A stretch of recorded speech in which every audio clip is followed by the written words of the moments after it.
आता एक दुःखद बातमी आहे। ज्येष्ठ इतिहास संशोधक डॉक्टर जयसिंगराव पवार यांचं निधन झालंय। वयाच्या 85व्या वर्षी त्यांनी अखेरचा श्वास घेतलाय।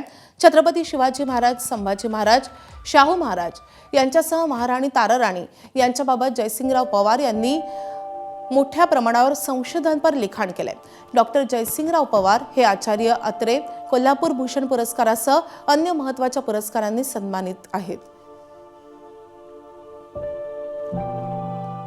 आपले प्रतिनिधी विजय केसरकर आपल्या सोबत आहेत। विजय, अत्यंत दुःखद बातमी, जयसिंगराव पवार यांचं निधन झालंय। माधवी, खरं तर नव्या पिढीला इतिहासाच्या किंवा इतिहास संशोधनाकडे वळवणारे एक ज्येष्ठ इतिहास संशोधक म्हणून जयसिंगराव पवार सर यांच्याकडे पाहिले जात होतं। संपूर्ण महाराष्ट्रातून जे इतिहास प्रेमी आहेत ते या इतिहास संशोधकांकडे या पाहत होते। मात्र आज सकाळी त्यांचं निधन झालेलं आहे। वयाच्या 85व्या वर्षी त्यांनी अखेरचा श्वास घेतला।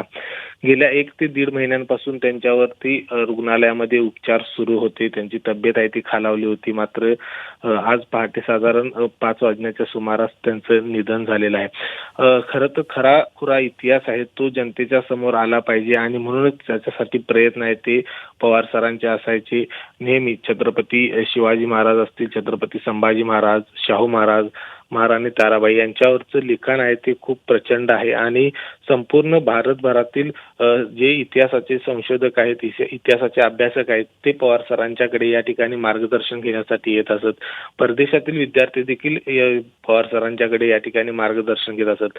त्यामुळे खरा इतिहास आहे तो सांगण्याचा प्रयत्न करणारा हा इतिहास अभ्यासक होते, इतिहास संशोधक होते आणि ते आज आपल्यातून निघून गेलेले आहेत। माधवी, धन्यवाद विजय।